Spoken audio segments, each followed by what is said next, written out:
유혹을 받으시다. 예수님께서는 성령으로 가득 차 요르단 강으로 돌아오셨다. 그리고 성령에 이끌려 광야로 가시어 40일 동안 악마에게 유혹을 받으셨다. 그동안 아무것도 잡수시지 않아 그 기간이 끝났을 때에 시장하셨다. 그런데 악마가 그분께 당신이 하느님의 아들이라면 이 돌더러 빵이 되라고 해보시오 하고 말하였다. 예수님께서 그에게 대답하셨다. 사람은 빵만으로 살지 않는다고 성경에 기록되어 있다.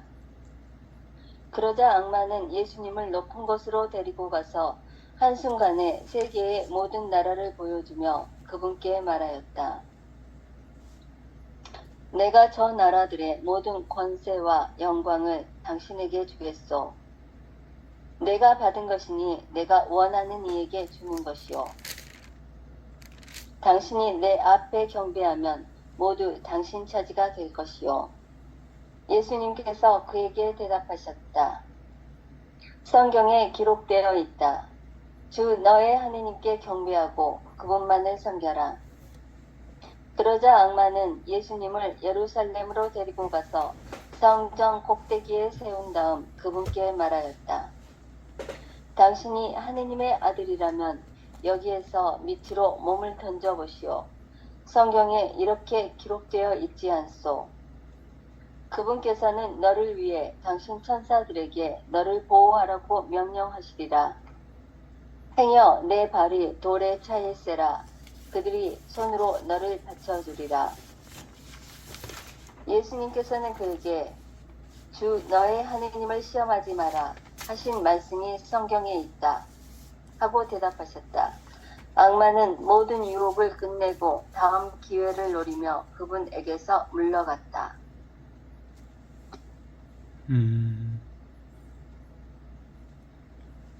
우리가 누가복음 그 예수님의 공생활을 시작하기 전 단계에서 광야에서 40일 유혹, 40일 단식 과정에서의 이 유혹 사건은 우리 신앙 안에 아주 중요한 메시지를 우리에게 전해주는 가장 중요한 신학의 핵심 요소 중에 하나예요.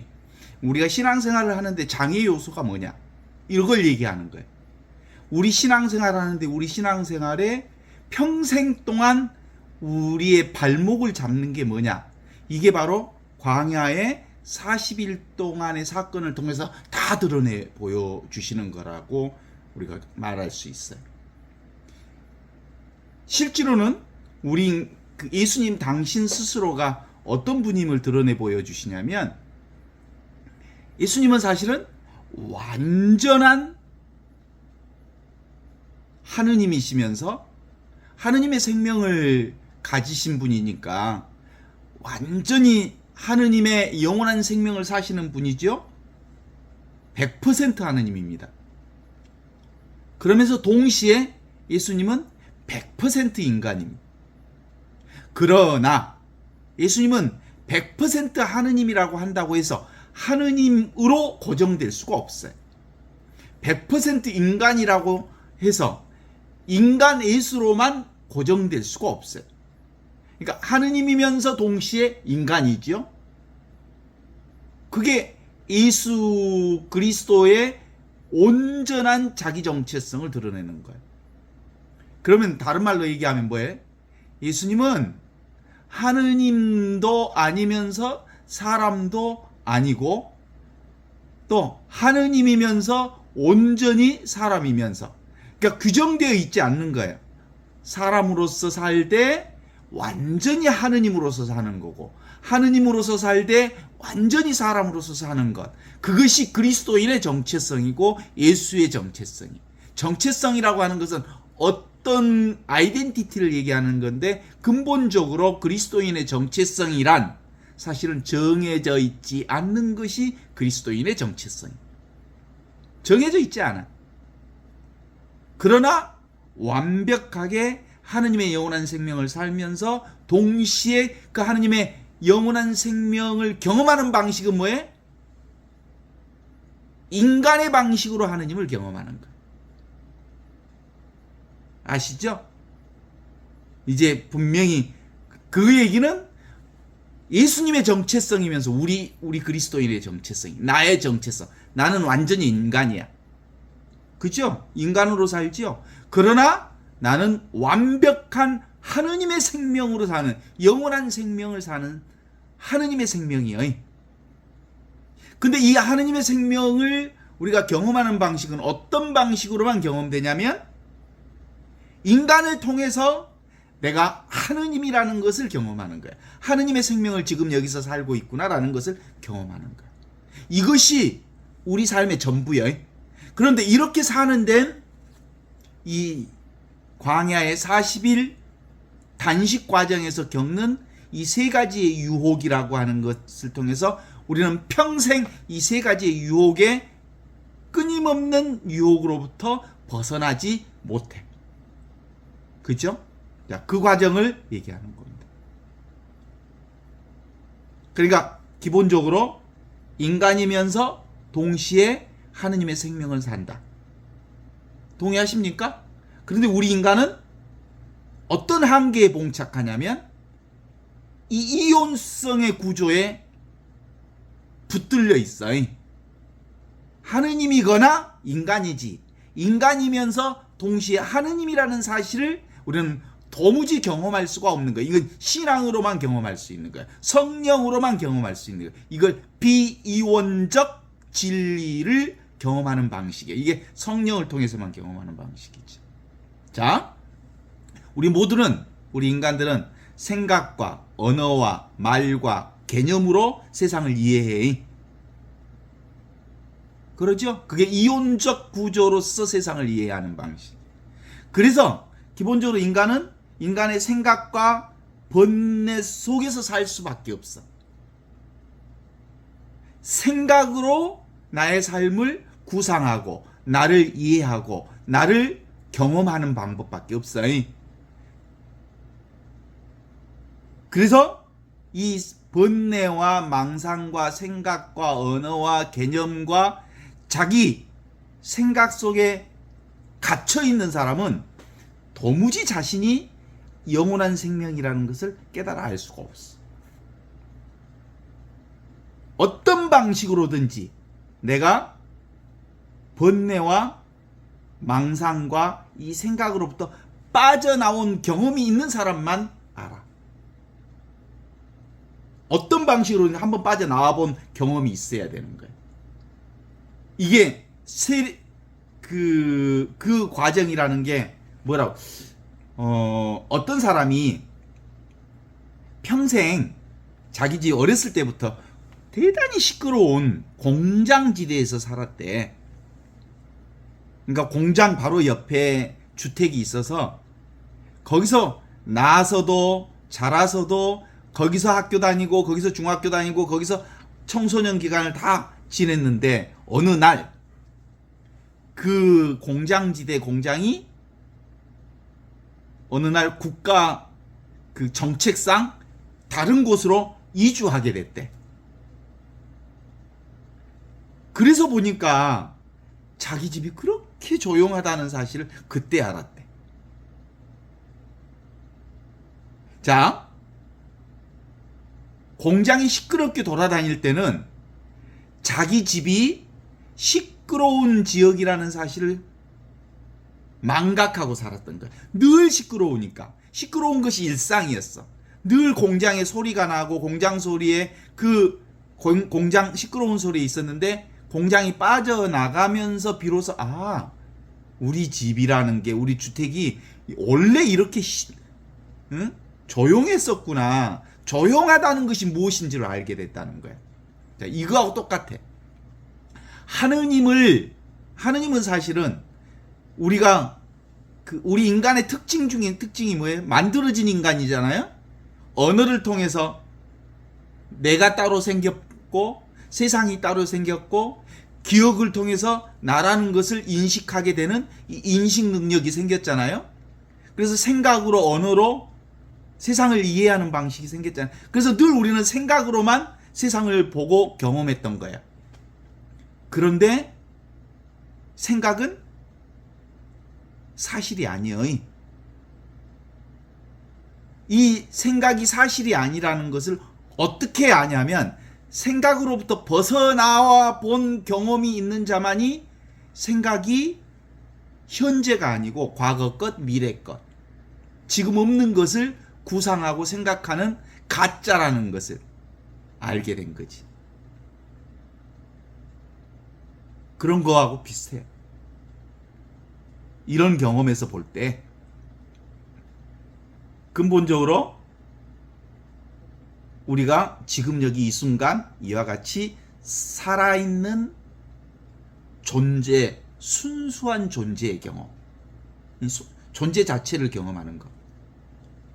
지금 여기 이 순간 이렇게 살아있는 이 의식, 순수 의식, 이 순수 생명을 경험해 볼 때만 이게 이것으로 보는구나. 순수 의식으로, 순수 생명으로, 순수 존재로 온갖 것을 경험하고 있었구나. 이 자각, 이 성품, 이 본성, 이 내 본래 얼굴을 분명하게 경험한 사람만이 이것으로 살 수가 있는 거예요. 이게 주님의 성령이 나에게 내리셨다. 주께서 나에게 기름을 부으셔 가난한 나는 늘 눈에 보이는 것만 진짜인 줄 알았더니 보이지 않는 요것이 진짜였구나라는 걸 깨달아 아는 사람에게만 가능해진 거지.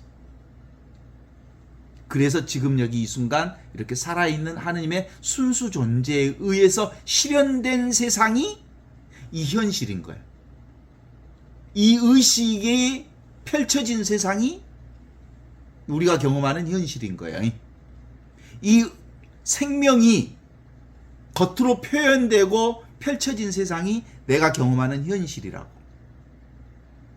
그러니까 실제는 뭐예요? 경험하는 나의 의식, 순수 의식, 경험하는 나의 순수 생명, 이 경험하는 나의 순수 존재가 나라는 것을 깨달아 아는 사람은 눈에 보이는 세상이라고 하는 게 내 의식이 펼쳐졌고 내 존재가 펼쳐내고 내 생명이 펼쳐냈다는 것을 알기 때문에 핵심은 뭐예요? 이거 보이지 않는, 그러면서 이것이 진짜 난 줄 알아. 그래서 첫 번째로 예수님의 첫 번째 유혹이 생겼죠? 뭐라고 하죠? 돌들어 빵 만들어 보라고. 돌로 빵 만들어 보라고. 돌로 빵 만들어 보라고. 그러면 뭐 하는 거야? 내가 만든, 당신이 하느님의 아들이거든. 돌을 빵으로 만들어 봐라.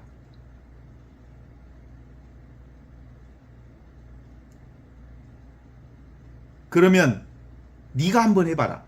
네가 돌을 빵으로 만들어 봐라. 이 유혹이, 그 얘기는 사실상은 그 사탄이라고 하는 게 뭐예요? 사탄, 마귀는 생각이야. 생각. 내 안에서 올라오는 생각이야. 내가 한다. 내가 해보겠다. 내가 기적을 만들어 보겠다. 내가 무엇을 해보겠다. 실제로는 돌을 빵으로 만드는 일은 만들어질 수도 있고 안 만들어질 수도 있는 거야. 그건 어떤 방식으로든 그건 별로 중요한 문제가 아니야. 중요한 포인트는 뭐예요? 내가 하는 일이, 내가 사는 일이 아니거든. 근데 끊임없이 내 내면에서 올라오는 이 얘기 중에 하나는 내가 있다. 내 것이 있다. 내가 할 수 있다. 내가 할 수 있다라고 하는 생각들이 끊임없이 올라오면서 뭐 얘기하는 거야? 돌들어 빵을 만들어 보라. 성공해보라. 저기 가면 그래서 어떤 꿈을 만들어내고 여기가 아닌 저것. 돌이 현실이요. 돌만 있는 게 현실이요. 그리고 배고픈 것이 현실이고 40일 굶었으니까 배고픈 것이 현실이요. 그게 진리요. 그게 진실이요. 그런데 그것보다 이 배고프지 않는 어떤 상태, 배고프지 않는 특별한 상태, 기적적인 상태를 꿈꾸고 바라고 원하고 구하는 상태. 이게 내 내면에서 끊임없이 우리를 유혹하는 유혹 중에 하나죠. 지금 아닌 저기, 여기가 아닌 저기, 지금 이 상태가 아닌 저기의 다른 상태, 특별한 상태를 만들어 보고 싶어 하는 게 바로 그런 거예요. 그건 뭐예요? 핵심은 첫 번째 유혹. 첫 번째 유혹 중에 최고의 유혹이라는 건 다른 유혹이 아니고 내가 있다. 내 것이 있다. 내가 한다. 내 것이 있다. 우리는 이 유혹으로부터 벗어나지 못합니다. 그건 뭔 뜻이야? 내가 신이다 이런 뜻이요. 내가 신처럼 돌을 빵으로 만들어 보는 놀라운 기적을 만들어 보고 싶어. 첫 번째 기적도 그런 것이었잖아요. 선악과를 따먹으면, 보암직스럽고 먹음직스럽고 탐스러운 선악과를 먹으면 눈이 밝아져서 네가 하느님처럼 되리라. 네가 다 할 수 있다. 에고로 살 수 있다. 지금 여기 내가 따로 있고 내 것이 따로 있다라고 하는 것을 그 핵심적 요소로 드러내는 거예요. 이게 첫 번째 기적인 거예요. 이게 근본적으로 뭔 거예요? 하는 내가 따로 있고 하는 대상이 따로 있는 거예요. 이게 바로 세상을 바라보는 관점이에요. 둘로 보는 거예요. 그런데 진리는 비이론적 진리를 통해서 드러나는 거예요. 그러니까 첫 번째 기적은 핵심으로는 뭡니까? 배고프다는 건 뭐예요? 십자가의 길이지. 인간성 그대로를 받아들이는 거예요. 인성 그대로를 받아들이는 거예요. 있는 그대로가 하느님 나라에 사실 어디서 드러난 하느님 나라에 지금 여기 이 순간 나의 의식을 통해서 드러나는 배고픔, 40일 굶주림, 그게 현실이야. 그 현실을 받아들이는 것 대단히 중요한 몫이라고 보는 거예요. 동의하십니까? 그래. 이 첫 번째 유혹. 그때 뭐라고 얘기합니까? 첫 번째 유혹에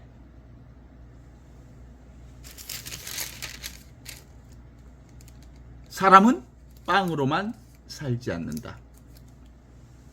이게 뭐예요? 눈으로 보이는 것으로만 살지 않는다. 눈에 보이는 거 요건 뭐예요? 잠시 일어났다 사라지는 거예요. 그러니까 물질 그곳에 우리의 중심이 있지 않다. 이렇게. 두 번째 유혹은 이렇게 나옵니다. 이 악마가, 사탄이, 생각이요, 생각. 지금 없는 것이 사실은 허상이잖아요. 예수님을 높은 곳으로 데리고 가서 한순간에 세계의 모든 것들을 다 보여주면서 이렇게 말합니다. 내가 이 세상의 모든 나라를 보여주면서 내가 저 나라들의 이 세상의 모든 권세와 영광을 당신에게 주겠어. 내가 받은 것이니 내가 원하는 것이 이에게 주는 것이요. 당신 내 앞에서 경배만 하면 모두 당신 차지가 될 것이요. 뭔 얘기인지 알겠죠? 잡아라. 눈에 보이는 것 잡아라. 세상을 잡아라. 이게 세상 나라를 얘기하는 거잖아요.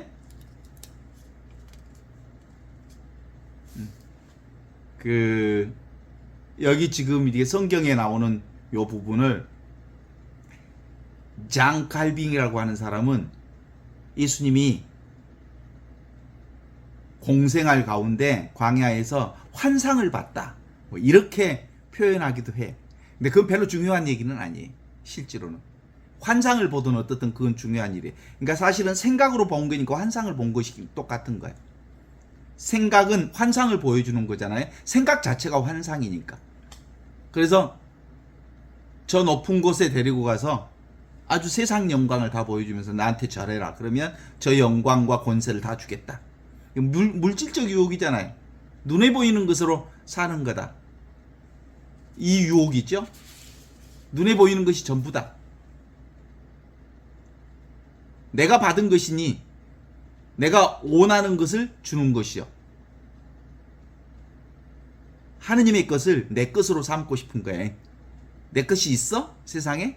모두가 하느님 것이지. 지금 여기 이 순간 하느님의 것이 밖으로 실현된 거고 그것이 현실이지. 그런데 나와 내 것이 따로 있다고 생각하는 사람들에게는 내 것이 있는 거예요. 세상이 따로 있는 거예요. 돈이 따로 있는 거고 재산이 따로 있는 거고 물질이 따로 있는 거예요. 그래서 내 것이라고 하는 허상을 붙잡게 되는 거죠. 이게 허상에 대한 붙잡음, 세상에 대한 붙잡음, 이것이 계속된 인간 끝날까지 우리의 유혹 중에 하나지요. 이게 인간의 장애지요. 보이는 것을 붙잡는 현상. 어때요?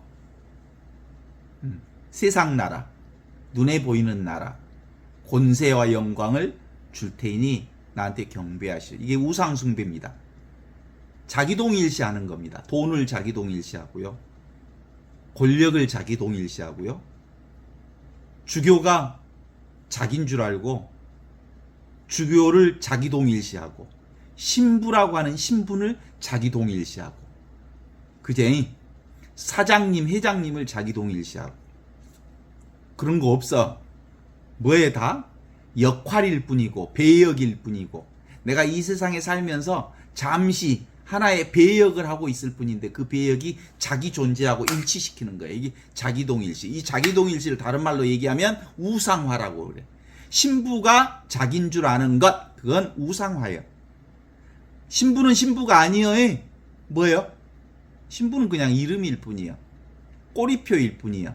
진짜 나는 지금 여기 이 순간 이렇게 살아있는 내가 진짜 나지. 그래서 사실은 신학교 왜 갔냐고 물어보면 신부가 멋있어서 간 사람들 많아. 그죠? 처음 신부 되는 동기야 그렇게 될 수 있지만 그러나 신학교 가서 공부하면서 깨달으면 아 그게 아니구나. 우리가 세상 것의 어떤 권세와 영광을 바라기 위해서 하느님의 자녀로서 사는 게 아니구나. 사탄이 유혹하는 두 번째 유혹으로 드러내주잖아요. 세상 나라를 보여주면서 내가 너에게 이 권세와 영광을 너에게 보여주겠다. 나한테 절해봐라. 경배해봐라. 그러면 이 모든 것을 너에게 주겠다. 그러는 거죠. 이게 모든 사람들이 다 그렇게 세상을 살아. 그렇지 않습니까? 그러나 뭐예요? 세상은 그림자예요. 잠시 드러났다 사라지는 거예요. 뭐가 진짜예요? 지금 여기 이 순간 살아있는 하느님의 순수 존재, 순수 의식, 순수 생명, 하느님의 현존, 그것의 구체적 실현이 현실로 드러나는 것이니까 실제로는 사람들이 세상이 진짜인 줄 알고 착각을 해. 그래서 그걸 섬기는 유혹으로부터 이 장애로부터 우리가 쉽게 떠나갈 수가 없지요. 그래. 마테오 복음에는 여기는 높은 곳으로 데리고 가서 이렇게 나오는데 마테오 복음에는 높은 산에 올라가서 이렇게 나와. 천하의 부귀 영광을 보여주면서 네가 원하는 것을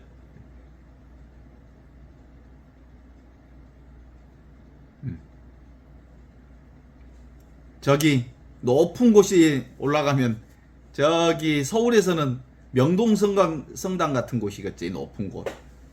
근데 그게 아니고 실제로는 세상을 보여주면서 그렇게 나오는 거예요. 그 다음에 세 번째 유혹거리가 그렇게 가면서 봐라. 그 두 번째 유혹에서 필리피서 2장을 보면 아주 자연스럽게 그 얘기를 드러내 보여주고 있습니다. 필리피서 2장 6절에서 11절을 한번 읽어보면 그리스도 예수는 하느님과 본질이 똑같은 분이셨지만 굳이 하느님과 동등한 존재가 되려 하지 않으시고 오히려 당신의 것을 다 내려놓으시고 종의 신분을 취하셔서 우리와 똑같은 인간이 되셨습니다. 이렇게 인간의 모습으로 나타나 당신 자신을 낮추셔서 죽기까지, 아니 십자가에 달려서 죽기까지 순종하셨으므로 그러므로 하느님께서는 그분을 높이 올려주시고 모든 이름 위에 뛰어난 이름을 주셨습니다. 그래서 하늘과 땅 위와 땅 아래에 있는 모든 것들이 예수님의 이름을 받들어 무릎을 꿇고 모두가 입을 모아 예수 그리스도가 주님이시라고 찬미하며 하느님 아버지를 찬미하게 되었습니다. 이렇게 얘기하죠. 핵심은 뭐겠어? 아까 그 두 번째 유혹의 핵심 포인트는 뭐예요? 십자가 없는 영광을 주겠다. 그런 거예요. 이게 두 번째 유혹의 핵심 요소입니다. 우리는 십자가 받고 싶지 않아. 십자가의 그 어려움을, 고통을 배제하고 영광만 받고 싶어. 이게 유혹 중에 최고의 유혹이에요. 그런데 빌립비서에서는 이렇게 얘기합니다. 예수님께서는 죽기까지, 십자가에서 죽기까지 순종하셨습니다. 그러니까 예수님의 온전한 영광은 뭐예요? 당신을 완전히 십자가에서 죽음으로써 비로소 하느님께서 주시는 영광, 그것이 우리가 살아야 할 영광이에요. 뭘까요? 축사망 이퀄 축부활의 과정을 거쳐야 되는 거예요. 개별적 자기 개체적 존재가 내려놓아졌을 때 비로소 하느님의 그리스도의 생명이 우안에서 온전히 꽃피어지는 그 영광을 얘기하는 거지, 십자가 없는 영광을, 그게 인간의 생각 속에서 끊임없는 거잖아요. 다른 집안은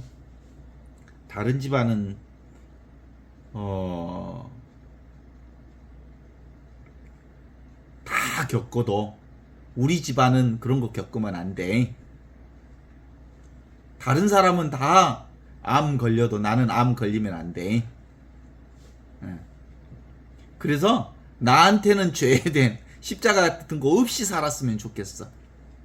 그래서 노인들한테는 나는 치매 없이 죽고 싶다 그래. 치매를 있고 없고를 네가 결정하냐? 그죠? 주문 받아야지. 경험할 수밖에 없는 거지. 그런데 근본적으로 우리의 내면 안에서는 끊임없이 무슨 생각? 십자가 없는 영광을 받고 싶어 하는 것이 두 번째 유혹의 두 번째 유혹. 자기중심.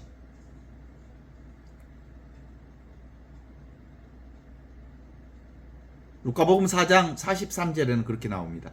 나는 하느님 나라의 이 기쁜 소식을 다른 마을에도 전해야 한다 라고 얘기하죠. 이 기쁜 소식이 뭐예요? 사실은 지금 여기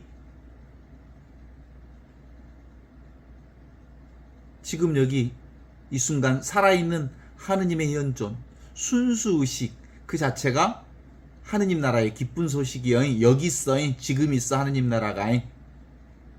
그 하느님 나라의 기쁜 소식은 십자가 없는 소식이 아니고, 그것이 십자가의 소식이든 기쁜 소식이든 어떤 것도 상관없이 모두 다 지금 여기서 경험되어지는, 지금 하느님의 순수의식의 실현이 현실로 드러나는 거예요. 그 십자가라 하더라도, 그것이 죽음이라고 하더라도, 그것이 고통이라고 하더라도 지금 경험하는 것, 여기서 경험하는 것이다 라고 하는 것이죠. 세상 나라는 눈에 보이는 나라만 좋아하지요. 눈에 보이지 않는 지금 이 순간 살아있는 이거 제껴버리고 싶지요. 그런데 지금 여기 이 순간에서 주어지는 모든 일들은 어떤 일이든 우리가 경험되는 하느님의 뜻이죠. 하느님 나라는 먹을 것과 입을 것과 마실 것 뿐만 아니라 하느님의 의를 구하는 것이 진짜 하느님 나라예요. 네가 먹고 싶고 마시고 싶고 이런 거 네가 좋아하는 것만 구하는 게 아니에요. 하느님의 뜻이 내 안에서 온전히 펼쳐지는 것을 수용하고 받아들이고, 그래서 나를 내려놓고 내 십자가를 지려오는 사람들, 나를 따라오는 사람들은 자기 자신을 버리고 제 십자가를 지고 나를 따라야 한다라는 말씀이 바로 그런 점에서 성립이 되는 거죠. 그 다음에 이제 세 번째 얘기를 한번 해볼까? 세 번째 유혹 사건은 이렇게 나오죠. 그러자 악마는 예수님을 예루살렘으로 데리고 가서 성전 꼭대기에 세운 다음 그에게 말했다. 당신이 하느님의 아들이라면 저 밑으로 몸을 던져보시오. 그러면 여기 나오는 거예요. 그분께서는 너를, 여기가 시편 91편에 나오는 말씀이거든요. 그러면 그분께서 너를 위해 당신 천사들을 너에게 보내시어 명령하리라. 행여 내 발이 돌에 차일세라. 그들의 손으로 너를 받쳐주리라. 시편 91편에 이렇게 나와 있지 않느냐? 이렇게 얘기하잖아요.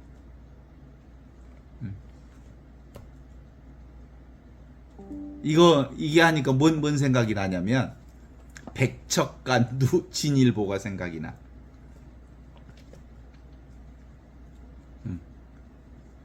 성전 꼭대기에서 뛰어나봐. 그러면 천사가 너를 받쳐줄 거야. 핵심은 뭐예요? 우리 신앙의 핵심은 나도 따로 없고 하느님도 따로 없고 세상도 따로 없어. 그러니까 백척간두에서 뛰어내린다는 건 내 뛰어내릴 나도 없고 그리고 다칠 나도 없어. 그래서 백척간두에서 진일보에서 뛰어내릴 수가 있어. 믿음이 있는 사람은, 지금 여기 이 순간 살아있는 하느님을 믿는 사람은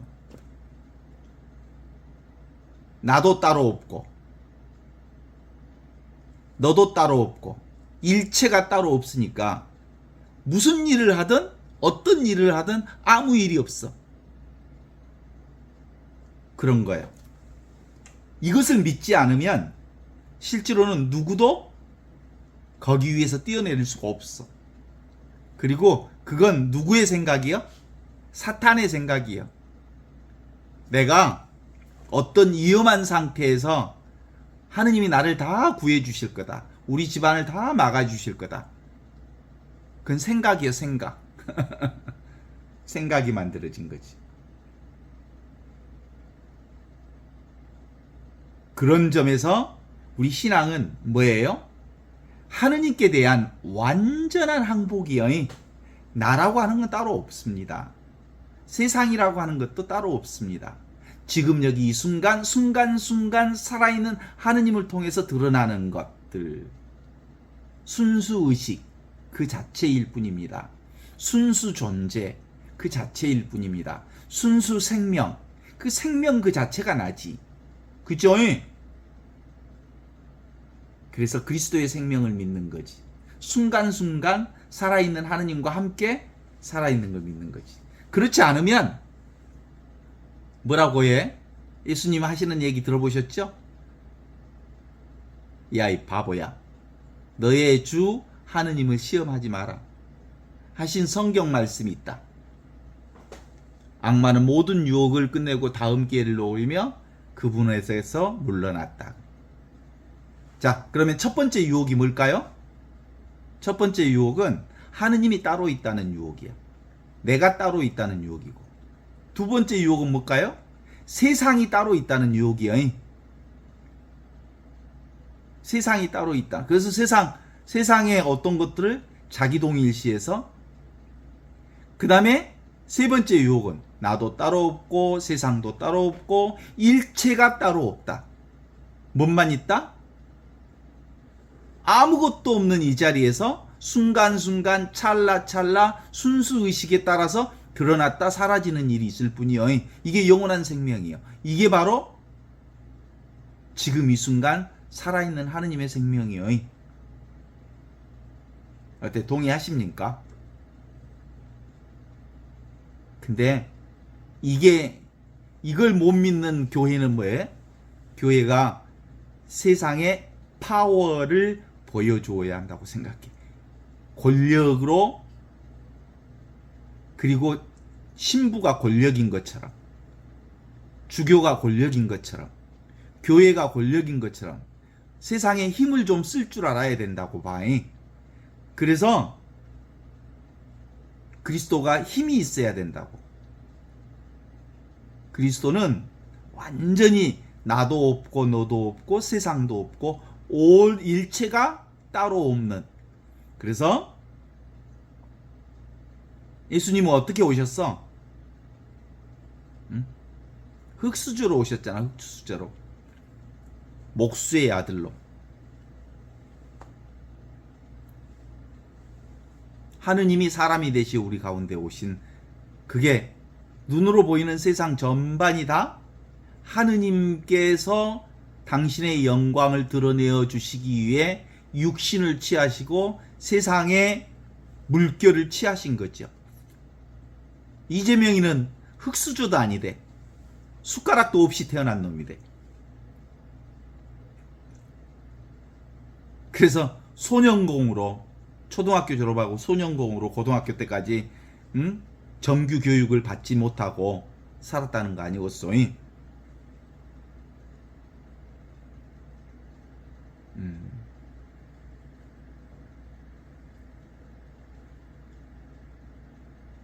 그래갖고 예수님이 어떻게 유대인으로 태어나서 그렇게 흙수저를 가지고 이 세상에 온 사람인데 어떻게 살았어?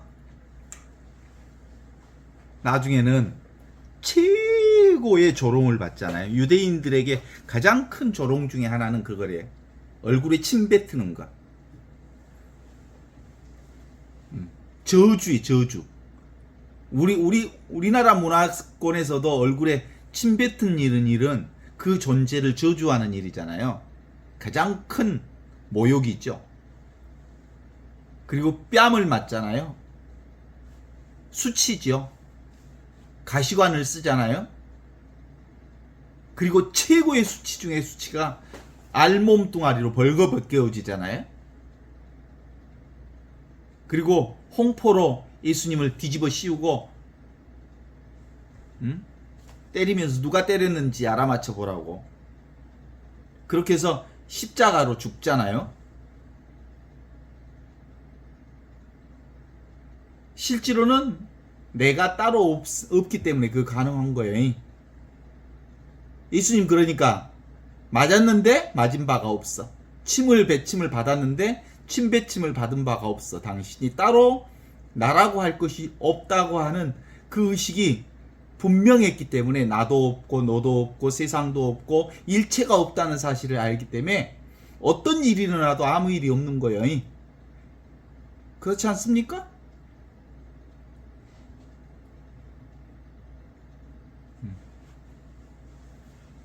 이게 예수님께서 우리에게 보여주신 최고의 모습인데, 이 세 가지 유혹은 우리 일상생활 전반에서 죽을 때까지 겪어야 할 것 아닙니까? 내가 따로 있다, 하느님이 따로 있다, 세상이 따로 있다. 그리고 그래서 뭔가 힘을 배양해야 한다, 높은 자리에 올라가야 한다, 무언가를 성과를 내야 한다, 인정받아야 한다. 그리고 내가 근사한 사람이 되어야 한다. 내가 다른 사람으로부터 존중받는 사람이 되어야 한다. 그런 게 어딨어? 그냥 살면서 내 능력에 따라서 어떤 배역이 주어지면 그 배역을 하다가 사라지는 거죠. 그 배역이 나는 아니요. 어떤 역할을 하다가 사라지는 것, 그러나 사라지지만 사라지지 않는 나를 사는 것, 이게 진짜 최고의 삶. 동의하십니까?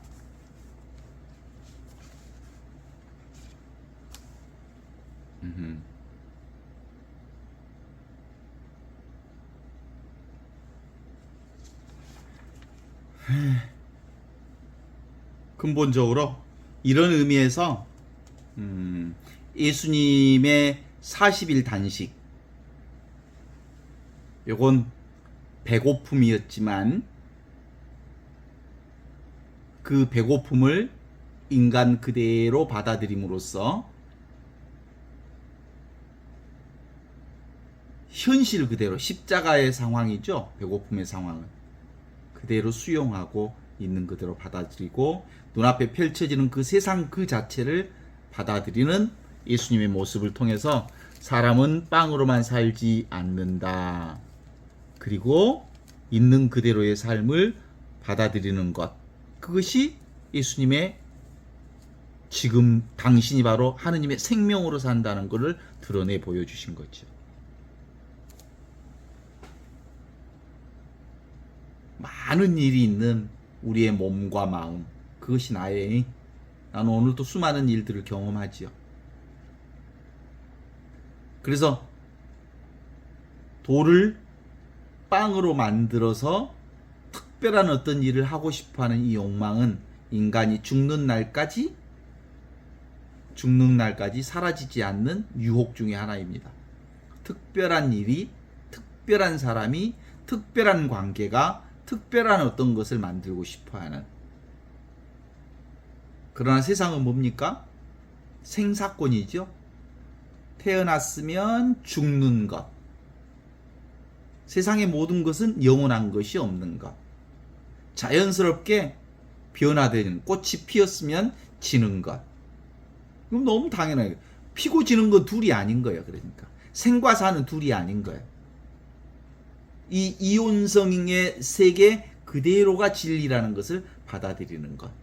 이것이 우리가 평생 이 첫 번째 유혹을 우리가 이 장애로부터 탈피하는 유일한 방법은 내가 원래부터 진리다, 하나다, 원래부터 영원한 생명이다 라는 걸 깨달아내는 것이지.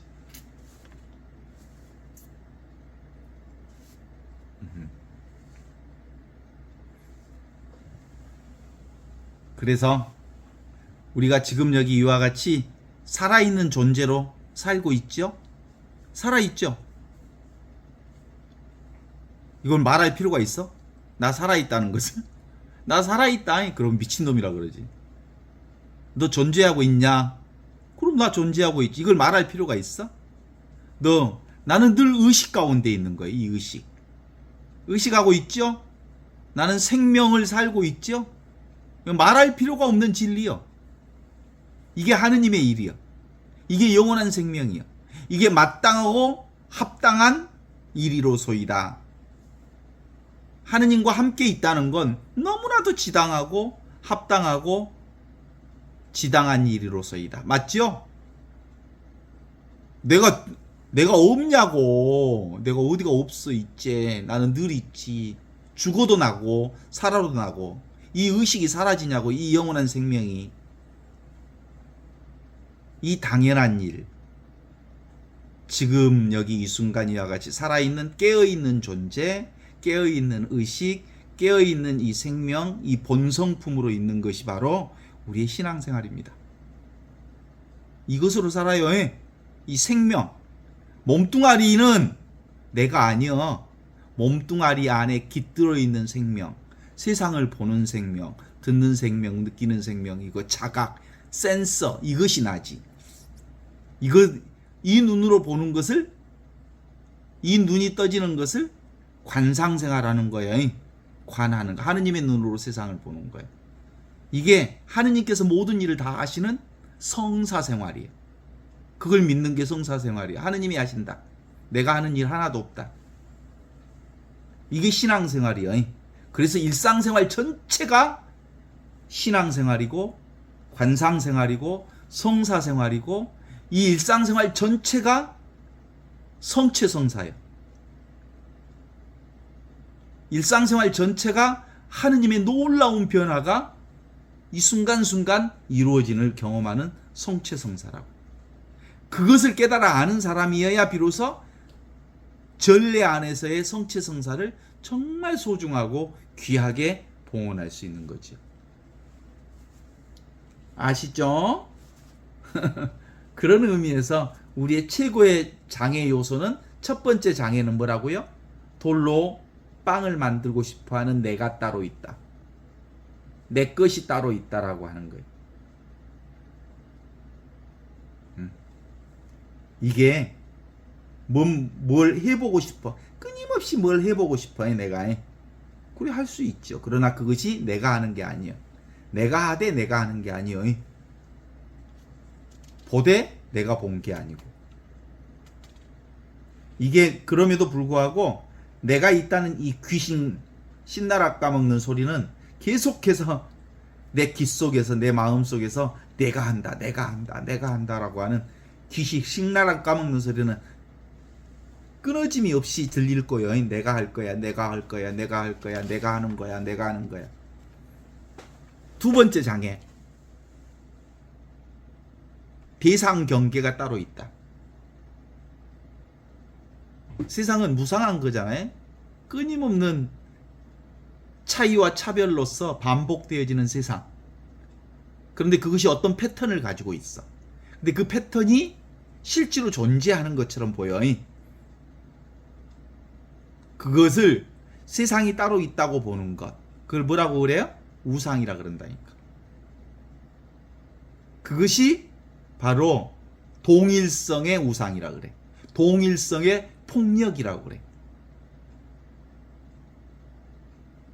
실제로 우리가 이 세상에서 고통받는 것은 뭐 때문에 그 고통을 받냐면 내가 따로 있다는 나라고 하는 우상 때문에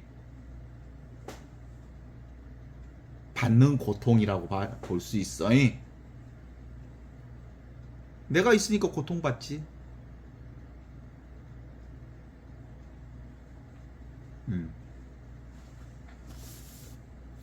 그래서 기본적으로 이 세 번째 유혹이라고 하는 건 전체가 따로 없어. 아무것도 없어. 그런데 충만하게 매 순간마다 세상이 펼쳐져. 이게 텅 빈 충만으로서의 세상이라고 그래. 그런데 우리는 이 세 번째 유혹에서도 그걸 우리는 어떻게 그동안 얘기해 왔냐면 첫 번째 유혹을 교회에서는 무엇에 대한 유혹이라고 가르쳤냐면 물질에 대한 유혹이요. 두 번째 유혹은 권력에 대한 유혹이요. 세 번째 유혹은 명예에 대한 유혹이다. 이렇게 가르쳤거든. 그 해석이 인간의 생각이야. 그렇게 보기보다 실제로는 내가 따로 있다는 자기 생각이 만들어내는 거. 세상이 따로 있다고 하는 자기 생각이 만들어내는 유혹. 그 다음에 전체가 우리가 보고 있는 이 전체가 따로 있다고 하는 일체가 없는데 있다고 하는 유에 대한 생각. 하느님은 뭐예요? 없이 계시는 분이야. 없는데 계시는 분. 그것이 우리의 주님이고 내 생명이에요. 그것이 이마고 데이, 하느님의 형상을 지니고 사는 우리 인간의 진실입니다.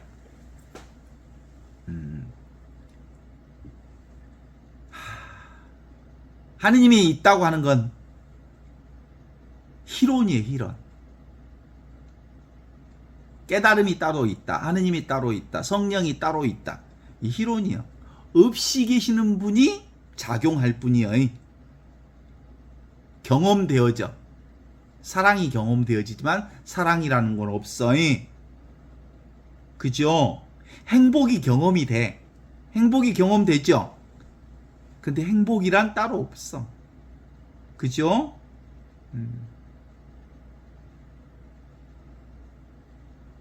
그래서 우리 인간은 이 하느님이 누군가라고 하는 이 쓸데없는 논증으로 아주 많은 세월을 허비하고 살았죠.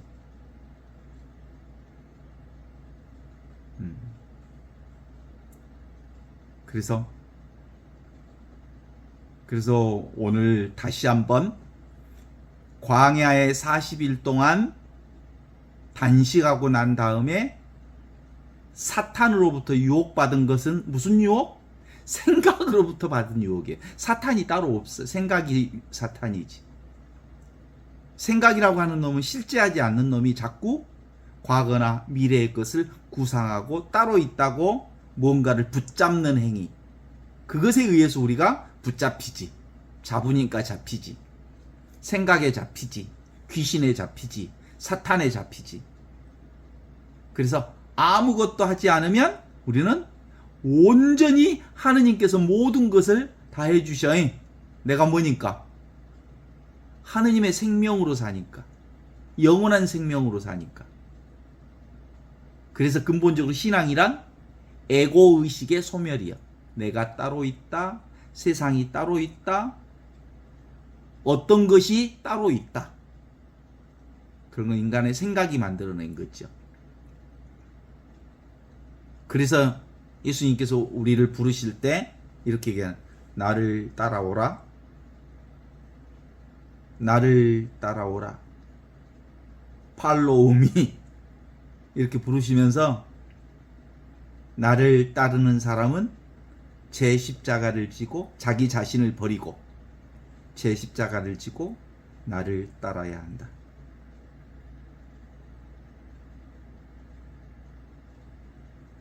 그러면 자기 자신을 버리고 제 십자가, 자기 자신을 버린다는 말은 에고를 버리고 내가 따로 있다는 생각을 내려놓고 제 십자가를 진다는 건 뭐예요? 있는 그대로, 오면 오는 대로, 가면 가는 대로, 오는 것 맞지 않고 가는 것 붙들지 않는 아주 인연 따라, 시절 따라, 조건 따라, 상황 따라, 그 다음에 물결 따라, 흐름 따라, 구름 따라, 바람 따라 그냥 흘러가는 인생. 거기에 살면서 내게 주어지는 배역이 어떤 배역이든 그건 하느님께서 우리를 통해서 실현해 주시는 하느님의 영광이니까 다 받아내는 거죠. 그렇지 않습니까? 그렇게 못하면 어찌겠어요, 그러면 그때부터 내가 따로 있으니까 이 따로 있는 내가 어떤 인생을 살아? 위아래가 따로 있고 앞뒤가 따로 있고 그 다음에 선후가 따로 있고 그래서 남녀가 따로 있고 가치 있는 것과 가치 없는 것이 따로 있고 이렇게 자기 생각으로 많은 것을 구분해 놨을 거 아니에요. 그래서 자기 기준점이 있잖아. 그러면 그때부터 우리의 인생은 자충, 우돌, 우왕, 자왕, 갈팡, 질팡 하면서 이리 부딪히고 저리 부딪히고 아주 인생이 깨지고 부딪히고 아주 대가리가 터지고 그러면서 인생은 고통, 고해 그 자체로 피 질질 흐르면서 두드러 맞으면서 인생을 사는 거예요. 그런데 내가 따로 없으면 두드러 맞을 애가 없어. 그래서 그냥 대자유의 인생을 흘러가게 돼 있는 거지.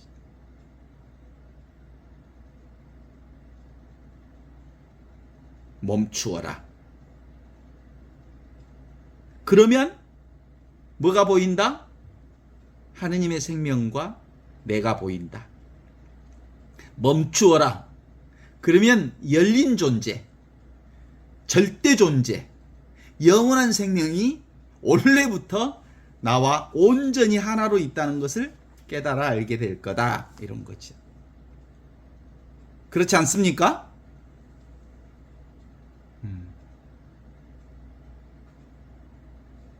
맨 처음에 이제 이런 그 영적 세계로 들어가는 방식의 처음 첫 발을 딛는 사람들에게는 네가티바 비야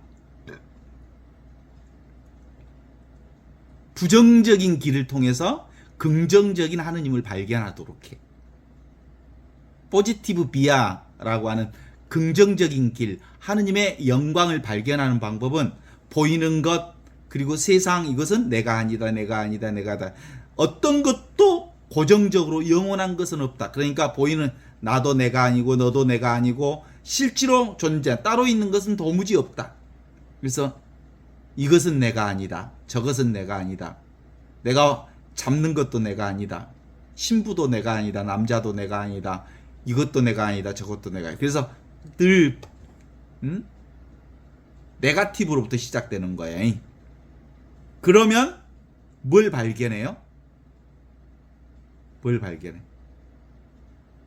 아무것도 없으면서 모든 것을 하시는 없이 계시는 하느님을 만나게 돼 있어. 없이 계시는데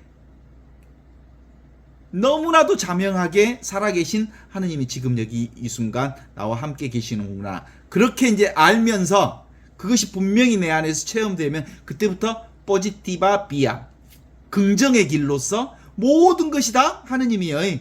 모든 것이 하느님의 영광을 드러내는 길로 들어가는 거예요.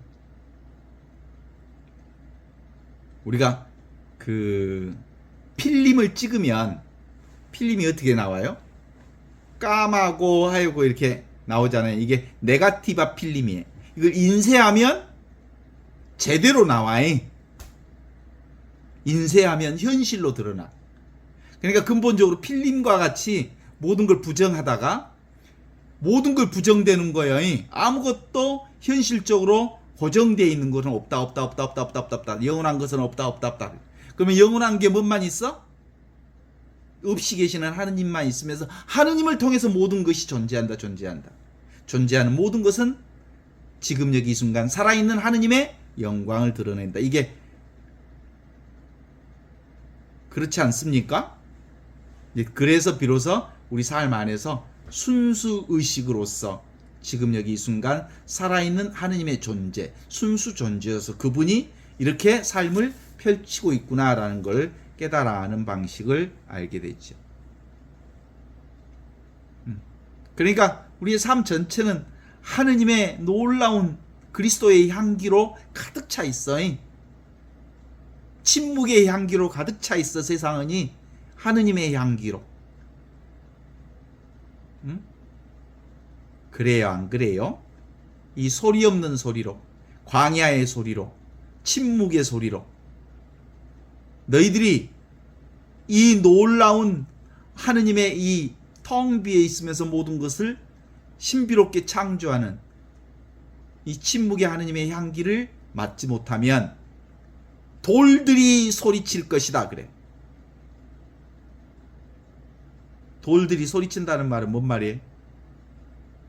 돌들이 소리친다는 말이 아니고 침묵이 말하기 시작할 거다. 침묵의 소리를 들어야 비로소 하느님이 일하시는구나 라는 걸 알게 되죠. 그러면 성전 꼭대기에 올려놓고 거기서 한번 뛰어내려 봐라. 그러면 천사들이 너를 딱 받쳐서 아무렇지 않게 해줄 거다. 그 뭘 전제하는 거야? 이 몸뚱아리가 따로 있음을 전제해서 천사들이 받쳐준다고 보는 거야. 근데 나도 따로 없고 세상도 따로 없고 뛰어내릴 일이 있으면 뛰어내리는 거고 안 뛰어내릴 일이 있으면 안 뛰어내리는 거고 상황 따라 조건 따라 흐름 따라 물결 따라 그냥 시절 인연 따라 흘러갈 뿐인 거지. 어때요? 그래야 비로소 돌개집이 아들을 낳고 나무 장승이 춤을 추는 세상이 오는 거야. 돌들이 소리치고 돌들이 소리친다는 말, 돌개집 아이를 낳는다는 말, 나무 장승이 춤을 춘다는 말, 이게 뭔 말이에요? 말이 안 되는데 말이 되는 거예요. 말하고 상관없는 세상, 개념과 상관없는 세상, 그리고 우리의 생각과 상관없는 이 세상이 순수 의식이, 순수 존재가, 순수 생명이 이렇게 늘 세상 안에 활짝 펼쳐져 있다는 걸 드러내 보여주는 거죠.